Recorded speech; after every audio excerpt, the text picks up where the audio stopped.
ای بے نے اپنے صارفین کو تاکید کی ہے کہ وہ اپنے پاسورڈز تبدیل کر لیں کیونکہ ہیکرز نے اس کے ڈیٹا بیس تک رسائی حاصل کر لی ہے۔ ای بے کا کہنا ہے کہ مالیاتی ڈیٹا بیس محفوظ ہے، لیکن ہیکرز نے آئی ڈیز، پاسورڈز، گھروں کے پتوں والے سرور تک رسائی حاصل کی ہے۔ یہ کام ہیکرز نے ای بے کے چند ملازمین کے ذریعے کیا ہے۔ ادارے نے صارفین کو مشورہ دیا ہے کہ وہ ان تمام اکاؤنٹس کے پاسورڈز تبدیل کر لیں جہاں وہ ای بے والا پاسورڈ استعمال کرتے ہیں۔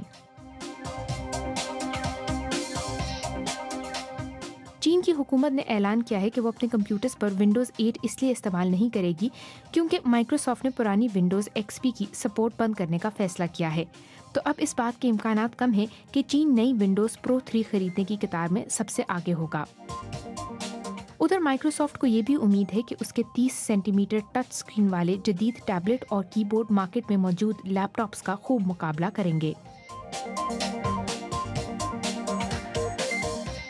امریکہ نے چین کے فوجی افسران پر انٹرنیٹ کے ذریعے معاشی جاسوسی کرنے کا الزام لگایا ہے، جس کے بعد دونوں ممالک کے درمیان اختلافات بڑھ سکتے ہیں۔ امریکہ کا کہنا ہے کہ فوجی افسران نے خفیہ تجارتی دستاویزات 5 مختلف اداروں اور مزدور یونین کے دفاتر سے چرائی ہیں۔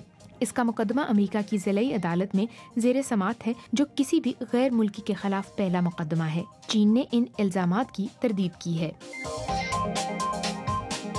گوگل نے اپنی گلاس اسپیکس استعمال کرنے والے صارفین کو خبردار کیا ہے کہ وہ اسے زیادہ استعمال نہ کریں کیونکہ اس سے آنکھوں میں درد کی شکایت ہو سکتی ہے۔